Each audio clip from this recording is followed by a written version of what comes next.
सम्पूर्ण आमा बुवा दाजुभाइ दिदीबहिनीहरू मेरो घरमा प्रहरी आएको छ। मैले समाचारबाट उच्च अदालतको आदेशबारे थाहा त पाएँ, तर बिना कुनै कागज अहिले यतिखेरसम्म मलाई केही पुर्जी पनि दिएको छैन, कागज पनि लिएको छैन। मेरो घरभित्र आएर बेडरुमभित्र आउनुभएको छ, मैले सार्वजनिक पनि गरिसकेको छु। अब यसरी तैनाथ उताबाट आदेशभन्दा पहिले तैनाथ हुने यो सबै चिजले एउटा ठूलो आशंका सृजना गरेको छ।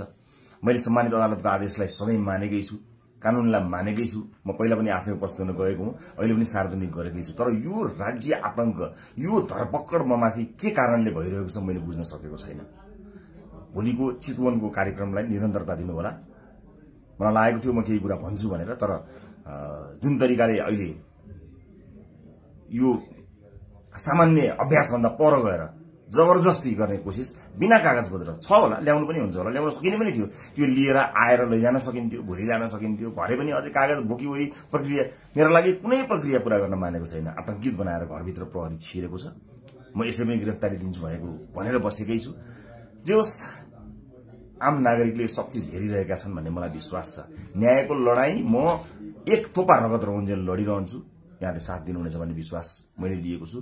मैले कुनै गल्ती गरेको पनि छैन, कुनै अपराध गरेको पनि छैन, तर संसारकै सबैभन्दा ठूलो अपराधीलाई जस्तो ममाथि गरिएको यो व्यवहार आम जनताले हेरिरहेका छन् भन्ने मैले विश्वास लिएको छु। म धेरै केही भन्दिनँ। म सम्मानित अदालतप्रति अझै पनि आशा र भरोसा राखेर कानूनी प्रक्रियामा सघाउनको लागि परिरहेको छु।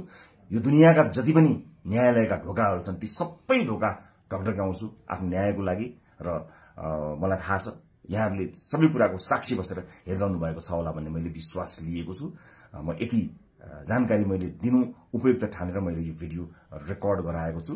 चितवनमा जति पनि मेरा आदरणीय मतदाता आमा बुवा दाजुभाइ दिदीबहिनीहरू हुनुहुन्छ, भोलिको कार्यक्रम नरोक्नु होला। अन्य साथीहरू आउनुहुन्छ, उहाँहरूले कुराकानी गर्नुहुनेछ, निरन्तर चलिरहन्छ। मलाई यिनीहरूले हत्या नै गरेछन् भने पनि नेपाली मतपत्रमा घण्टी चुनाव चिन्ह बसेको छ।